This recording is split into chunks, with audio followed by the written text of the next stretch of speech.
हमारे यहाँ अगर इस दुनिया में, भारत में हिंदू धर्म का अगर जनाजा निकलते हुए देखना है तो किसी हिंदू की शादी में चले जाओ। शास्त्र कहता है सूर्यास्त के बाद वेद के मंत्र पढ़े नहीं जा सकते। तुम राक्षसों की तरह अर्धरात्रि में विवाह कर रहे हो। अरे वो काल कुछ और था जब मुगल तुम्हारे यहां थे।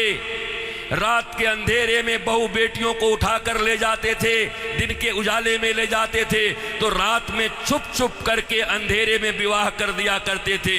अब कौन मुगल और कौन अंग्रेज तुम्हारे पीछे पड़ा है? क्यों नहीं तुम सूर्यास्त के पहले विवाह करते हो, अभिजित मुहूर्त में करते हो? वेद तो वही कहता है।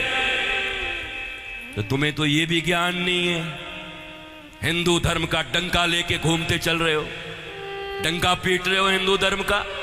तुम्हारे विवाह में देवताओं का कितना अपमान होता है।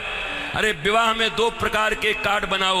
विवाह एक संस्कार है, विवाह एक यज्ञ है। अरे भैया, खाने पीने खिलाने वाले के लिए एक दिन रिसेप्शन जो करते हो कर दिया करना, पर विवाह में बड़े लिमिटेड लोगों को बुलाया करो।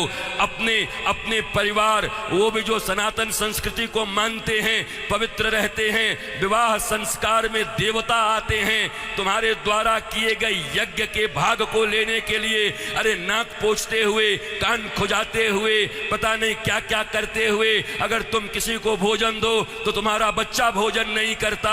ऐसे ऐसे आंख करके बच्चे को दो। शी मम्मी, कितनी गंदी हो तुम। और देवता आते हैं तुम्हारे बेटे और बेटियों के विवाह में। वो एक यज्ञ होता है। कोई शराब पी के खड़ा होता है, कोई गांजा पी के खड़ा होता है, कोई गुटके खाए रहता है, चमड़े के बेल्ट पहने रहते हैं, जूते पहने रहते हैं। 3 घंटे तक दूल्हा उपवास नहीं रह सकता। कोई फूफा बन के पेप्सी ढकेल देता है, कोई जीजा बन के कोक ढकेल देता है। अरे आज 3 घंटे जो अपने सिया को, अपनी जानकी को पाने के लिए उपवास तक नहीं कर सकता, वो क्या पालेगा अपनी पत्नी को, धर्म पत्नी को?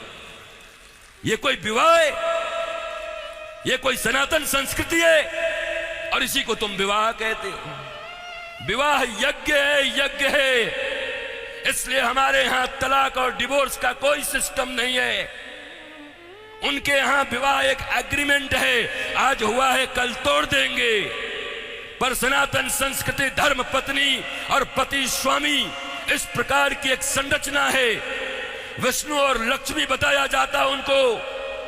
तुम कौन से विवाह कर रहे हो? अंग्रेजों के पिट्ठुओं, अंग्रेजों के गुलाम बड़े बन गए हो। भारत के पैसे खा करके उन पैसों